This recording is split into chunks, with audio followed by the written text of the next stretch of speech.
નમસ્કાર, આપ જોઈ રહ્યા છો ગુજરાતની નંબર 1 ન્યૂઝ ચેનલ ન્યૂઝ 18 ગુજરાતીને તમામ મહત્વપૂર્ણ સમાચારની સાથે હું છું લુબના ખાન। મહત્વપૂર્ણ સમાચાર પર નજર કરીએ તો ઉત્તર ગુજરાત અને કચ્છ માટે મહત્વની આગાહી કરવામાં આવી છે। 2 દિવસ આંધી અને વંટોળનો પ્રકોપ રહેશે। કચ્છ, પાટણ, બનાસકાંઠા, કચ્છમાં આંધી વંટોળની આગાહી કરવામાં આવી છે। તો 25 થી 30 કિલોમીટરની ઝડપે ફૂંકાઈ શકે છે પવન। રાજ્યમાં આગામી 7 દિવસ વાતાવરણ સૂકું રહેશે।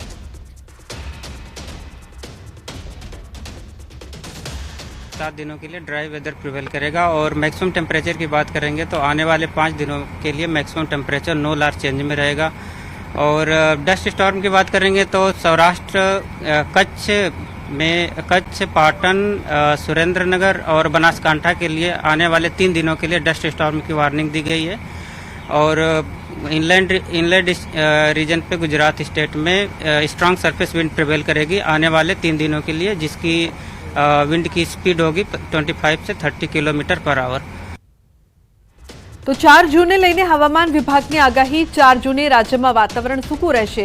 4 જૂને મહત્તમ તાપમાન 42 થી 44 ડિગ્રી રહેવાનું अनुमान। कच्छ रीजन की बात करेंगे तो कच्छ रीजन में 4 तारीख को जो मैक्सिमम टेम्परेचर होगा वो 35 से 39 डिग्री सेल्सियस के आसपास रहेगा। और कच्छ रीजन में सबसे ज़्यादा जहाँ पे मैक्सिमम टेम्परेचर होगा वो भुज में 38 से 40 डिग्री सेल्सियस के आसपास मैक्सिमम टेम्परेचर होने का पूर्वानुमान दिया गया है 4 तारीख को। और सौराष्ट्र रीजन की बात करेंगे तो सौराष्ट्र रीजन में अमरेली, भावनगर, सुरेंद्रनगर और राजकोट में जो मैक्सिमम टेम्परेचर 4 तारीख को होगा वो 42 से 44 डिग्री सेल्सियस के आसपास होने का पूर्वानुमान है। तो गुजरातમાં ચોમાસાની એન્ટ્રી ધમાકેદાર રહેશે। આ વખતે ચોમાસું 1990ની પેટર્નથી બેસવાનું છે।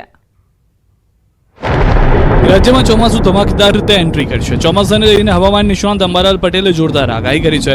આ વખતે 1990ની પેટર્નથી ચોમાસું બેસવાનું છે। 15 જૂન આસપાસ ગુજરાતમાં ચોમાસું દસ્તક દેશે। ત્યારે વહેલું ચોમાસું બેસતા ખૂબ સારું રહેવાની શક્યતા છે, જેથી કાળઝાળ ગરમીથી રાહત મળવાના પણ સંકેત છે। જોકે રાજ્યમાં પવન અને ગરમીના કારણે બફારાનું પ્રમાણ વધશે। તો બીજી તરફ આંધી વંટોળની પણ આગાહી છે। 4 જૂનથી સમગ્ર રાજ્યમાં આંધી વંટોળનું પ્રમાણ વધશે। દક્ષિણ ગુજરાત અને સૌરાષ્ટ્રમાં 4 થી 6 જૂન વરસાદ પડશે। ચોમાસાની શરૂઆતમાં જ રાજ્યમાં સારો વરસાદ પડશે।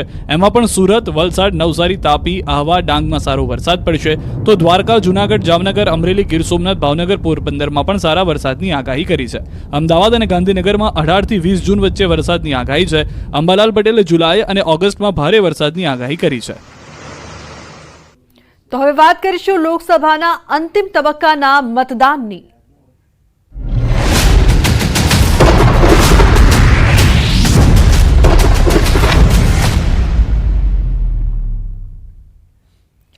તો આજે લોકસભાના અંતિમ 7મા તબક્કાનું મતદાન। 7મા તબક્કામાં કુલ 57 બેઠક પર મતદાન।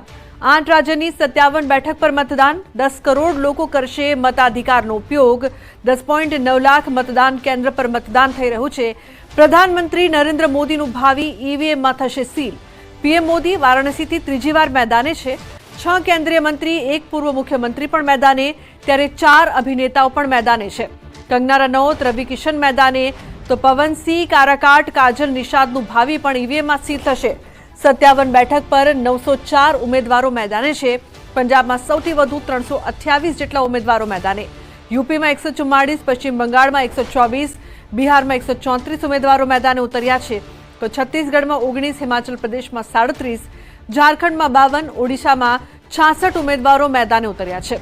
અત્યાર સુધીમાં 28 રાજ્યની 486 બેઠક પર મતદાન પૂર્ણ થઈ ચૂક્યું છે।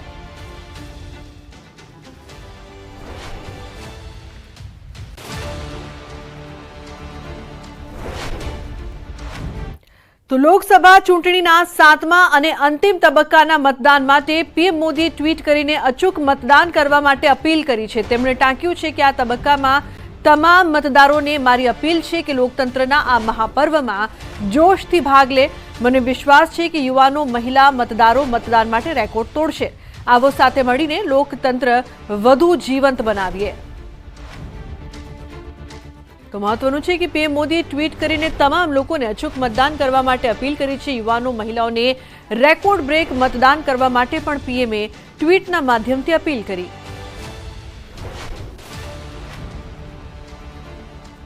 તો 4 જૂને લોકસભાની ચૂંટણીમાં મતગણતરી માટે તૈયારીઓને આખરી ઓપ અપાઈ રહ્યો છે.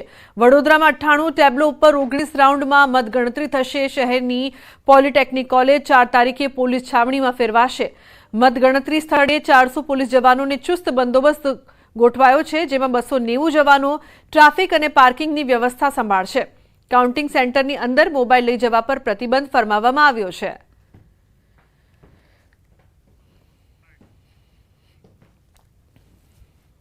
તેના માટે સલામતીના ભાગરૂપે તમામ વ્યવસ્થા થઈ ગઈ છે, જેમાં ડીસીપી, એસીપી અને પોલીસ પર્સનલ સહિત 400 માણસો જે છે એ 3 લેયરમાં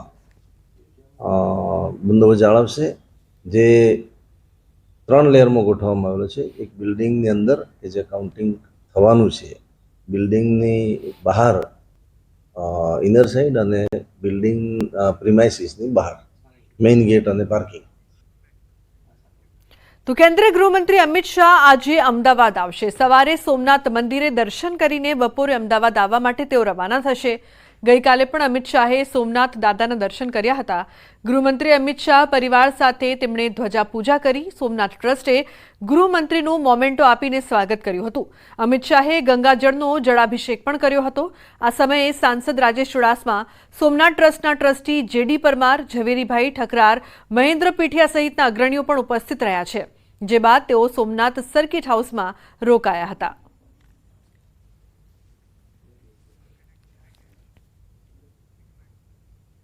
તો ટીઆરપી ગેમ ઝોન અગ્નિકાંડમાં મોટા ખુલાસા થયા છે. આરોપી અધિકારીઓને 13 દિવસના રિમાન્ડ પર મોકલવામાં આવ્યા છે.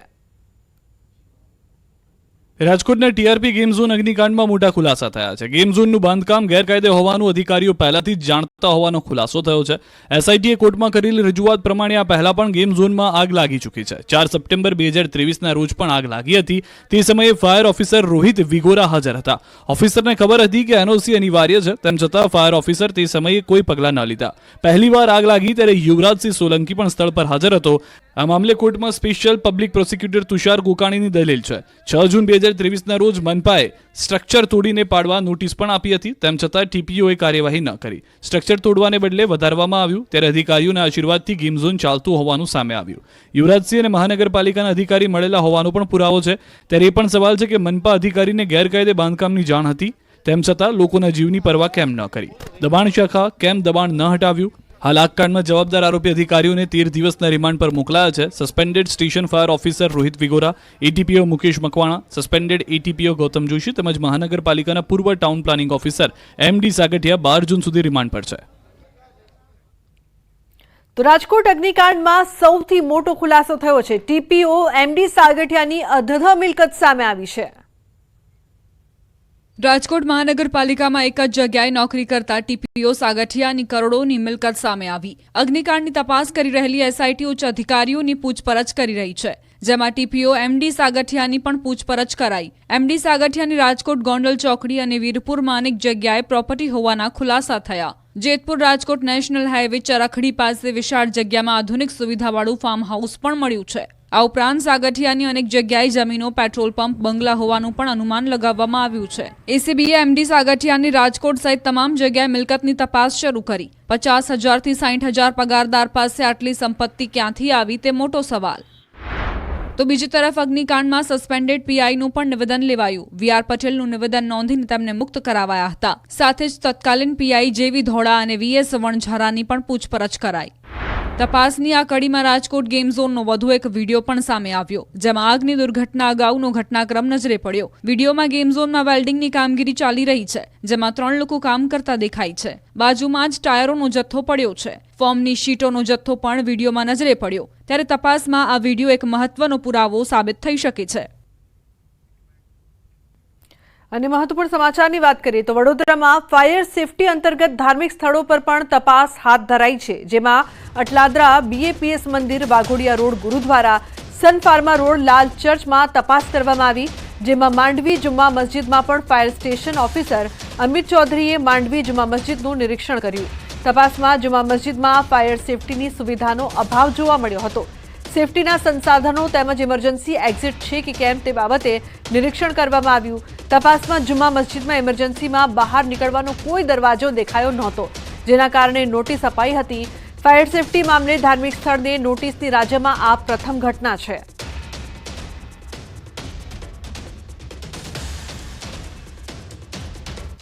વડોદરાની એમએસ યુનિવર્સિટીના સત્તાધીશોની ફાયર સેફટી મામલે લાલિયાવાડી જોવા મળી છે. ફાયર વિભાગે નોટિસો ફટકારી છતાં ઊંઘ ન ઉડી. યુનિવર્સિટી તરફથી કોઈ કાર્યવાહી ન થતા ફાયર વિભાગ હરકતમાં આવ્યું. ફાયર સેફટીનો અભાવ જણાતા ટેકનોલોજી ફેકલ્ટીનું વીજ જોડાણ પણ કપાયું.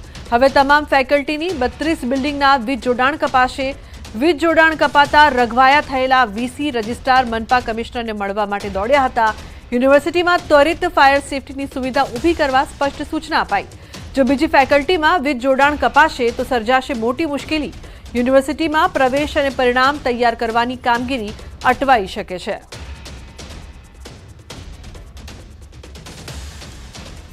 રાજકોટ ગેમ ઝોન બાદ પ્રશાસન અચાનક એક્શનમાં આવી ગયું છે.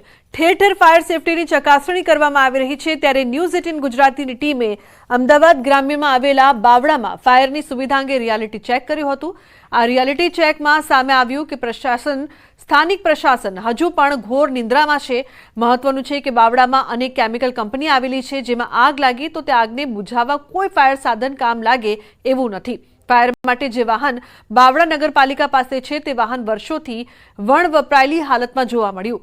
બાવળા નગરપાલિકાને આ ફાયર ફાઇટરની ગાડી 2019માં મળી હતી. ત્યારથી લઈને ફક્ત નામનો જ ઉપયોગ થાય તેવું જોવા મળી રહ્યું છે. સ્થાનિકો પણ ફાયર સુવિધાની માંગ કરી રહ્યા છે.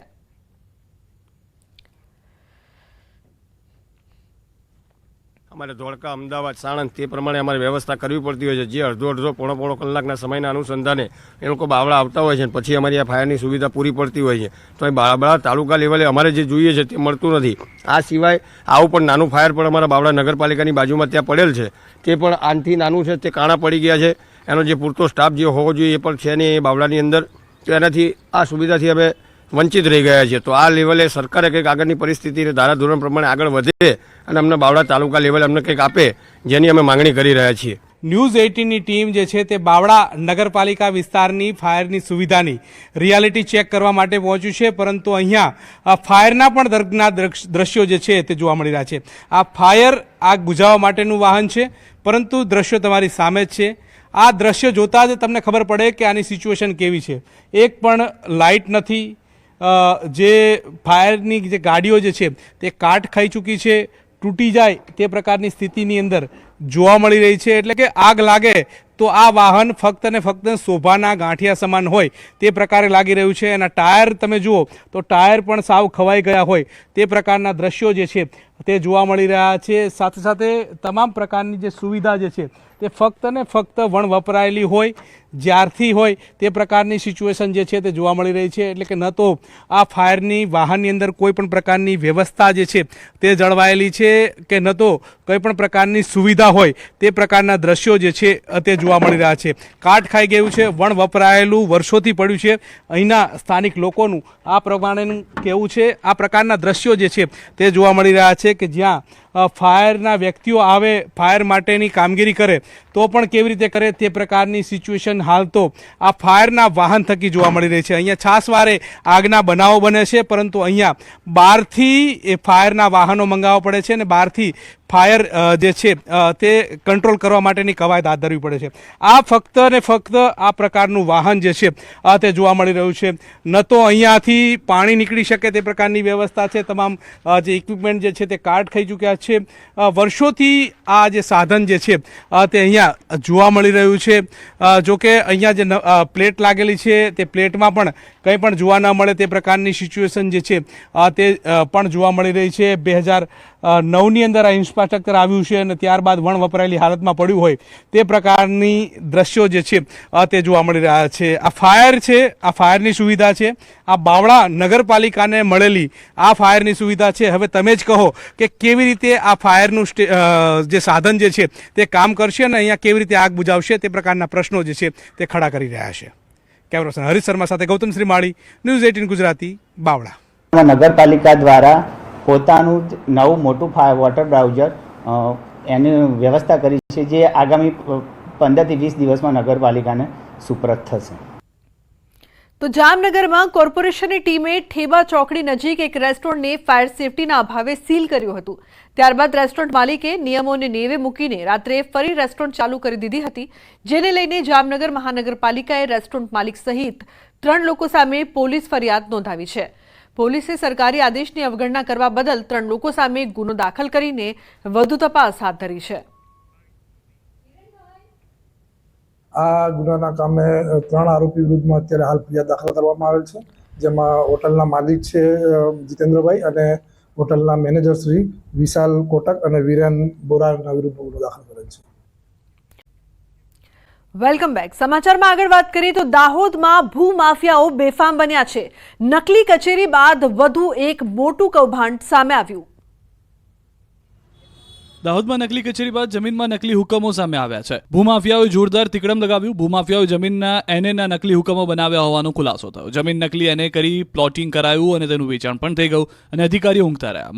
મોડે જાણ થતા પ્રાંત અધિકારી અને ડીડીઓ કચેરી વતી પોલીસ ફરિયાદ નોંધાઈ. ત્યારે આ મામલે પોલીસે શૈશવ પરીખ, જકરિયા અને હારૂન એમ 3 આરોપીઓની ધરપકડ કરી છે. જમીનના નકલી હુકમ મામલે દાહોદ એ ડિવિઝન અને બી ડિવિઝન પોલીસ મથક એમ 2 અલગ ફરિયાદ નોંધાઈ છે. બંને ફરિયાદમાં શૈશવ પરીખ કોમન આરોપી સામે આવ્યો છે. પોલીસ તપાસમાં વધુ નામ બહાર આવવાની શક્યતા છે. સમાચારમાં આગળ વાત કરી જામનગરની રખડતા ઢોરનો બાળક પર હુમલો. હાપા વિસ્તારના હચમચાવતા દ્રશ્યો સામે આવ્યા. ઢોરે અડફેટે લેતા સ્થાનિક મહિલાએ બચાવ્યો. અવારનવાર રખડતા ઢોરનો આતંક જોવા મળી રહ્યો છે, ત્યારે 3 દિવસ પહેલાની આ ઘટનાના સીસીટીવી ફૂટેજ પણ સામે આવ્યા છે, જેમાં જોઈ શકાય છે કે કઈ રીતે આ બાળક પર તે હુમલો કરે છે, જે બાદ એક મહિલા દ્વારા તેને બચાવવામાં આવ્યા હતા. તો સતત રખડતા ઢોરના ત્રાસથી લોકો ત્રાહીમાં માંડ આ બાળક બચ્યો. તો હાપા વિસ્તારના હચમચાવતા દ્રશ્યો સીસીટીવીમાં કેદ થયા છે, જેમાં નાના માસૂમ બાળક પર ઢોર દ્વારા જીવલેણ હુમલો કરવામાં આવ્યો છે.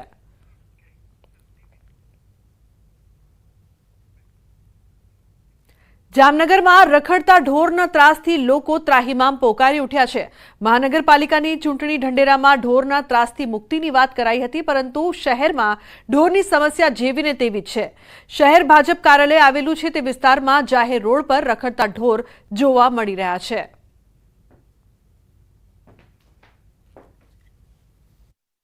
જામનગર શહેરમાં રખડતા ઢોરની સમસ્યાથી લોકો છે તે ત્રાહીમામ પોકારી ઉઠ્યા છે. જામનગર શહેરના પંચેશ્વર ટાવર રસ્તા ઉપર જે પ્રકારે આપ દ્રશ્ય જોઈ રહ્યા છો, રખડતા ઢોર છે તે રસ્તા ઉપર રજડી રહ્યા છે અને લોકોને કનડગત પણ કરી રહ્યા છે. જે પ્રકારે વારંવાર આ ઢોર છે તે લોકોને હડફેટે લેતા હોય છે. તાજેતરમાં જ હાપા વિસ્તારમાં જે એલગન સોસાયટી આવેલી છે ત્યાં નાના બાળકને ઢોળે હડફેટે લીધા. આ ઘટના તાજી છે. અગાઉ પણ 1-2 ઘટના બની ચૂકી છે. જામનગરના શહેરીજનો છે, શું કહેશો? ઢોરનો ત્રાસ કેવો? ઢોરનો ત્રાસ બહુ જામનગરમાં છે, અતિશય ત્રાસ છે. બહુ બધે જગ્યાએ ત્રાસ એવો છે જામનગરમાં. આ પ્રકારની અનેક વખત વાત કરવામાં આવે છે કે ઢોરને ખદેડવામાં આવશે. મહાનગરપાલિકાનું તંત્ર આમાં કેટલું સફળ થયું એવું લાગે છે? આમાં એટલે બધા ઢોર પકડે પણ પાછા છૂટી જાય છે. ભાઈ ઢોર તો પાછા ઢોર પકડે છે પણ છૂટી જાય છે. જે પ્રકારના દ્રશ્યો જોઈ રહ્યા છો આપ, દૂધાળા પશુઓને રસ્તા ઉપર જે પશુપાલકો છે તે છોડી મૂકતા હોય છે, જેને લઈને અનેક વખત અકસ્માતો પણ સર્જાય છે. જે પ્રકારના દ્રશ્યો જોઈ રહ્યા છો, વાહન ચાલકોને આ ઢોર છે તે કનડગત કરી રહ્યા છે. લોકોને પણ પારાવાર મુશ્કેલીઓની વચ્ચેથી પસાર થવું પડી રહ્યું છે. આ ત્રાસને કોણ દૂર કરશે? મહાનગરપાલિકાનું તંત્ર છે એ વામડું પુરવાર થયું તેવું ચોક્કસ કહી શકાય. જામનગર શહેરમાં અનેક વખત લોકોને જે વાહન ચાલકો છે તેને હડફેટે લીધા હોય, ત્યારે નાના બાળકને હડફેટે લીધાની ઘટના છે એ પણ તાજી છે. ત્યારે આ ઘટનાને લઈ અને તંત્રએ બોધપાઠ લેવો જોઈએ. કિંજલ કારસરિયા, ન્યૂઝ 18 ગુજરાતી, જામનગર. તો રાજકોટમાં ખેડૂત પાસેથી 11 લાખની લૂંટની ફરિયાદ. વિંછિયા નજીક ચિરોડા ગામના પાટિયા પાસેનો આ સમગ્ર બનાવ બન્યો છે. આજમેરા ગામના 2 ખેડૂતો રૂપિયા લઈ બાઇક પર જતા હતા. પાક ધિરાણના 11 લાખની લૂંટ ચલાવીને 2 આરોપીઓ ફરાર થયા છે. 2 ખેડૂતો બાઇક જતા સમયે તે સમયે પાછળથી બાઇક ઉપર આવેલા 2 અજાણ્યા શખ્સોએ પાટું મારીને ખેડૂતોને પછાડી દીધા હતા અને બાદમાં લૂંટ ચલાવીને ફરાર થઈ ગયા હતા. હાલમાં ઘાયલ ખેડૂતોને હોસ્પિટલમાં ખસેડવામાં આવ્યા છે. બનાવ બાદ વિંછિયા પોલીસે તપાસ શરૂ કરી છે.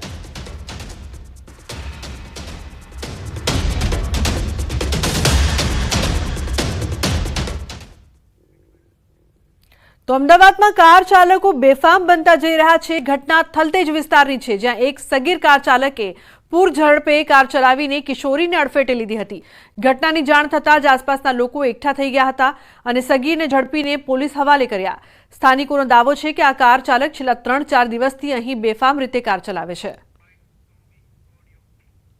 એક આગળ 4:28ની આજુબાજુનું એનું અમે CCTV સાહેબ ચેક કર્યા, ત્યાંનું છે અને ત્યાંથી કોઈક રિક્ષાવાળાને ટક્કર મારીને સાહેબ આ સાઈડ આવ્યો હતો અને અહીંયા છોકરીને અમારી મારી ભાણીને ઉડાવી સાહેબ। કારની અંદર જે કાર ચાલક છે પોતે સગીર વયનો છે અને એની સાથે એના ભાઈ અને બીજા એના 2 મિત્રો સવાર હતા અને પોતે ડ્રાઇવિંગ કરીને જતો હતો। જે સગીર વયનો કાર છે એ પોતે કાર ચલાવતો હતો। તો બુલેટિનમાં હાલ બસ આટલું જ। તમામ મહત્વપૂર્ણ સમાચાર માટે આપ જોતા રહો ન્યૂઝ 18 ગુજરાતી। નમસ્કાર।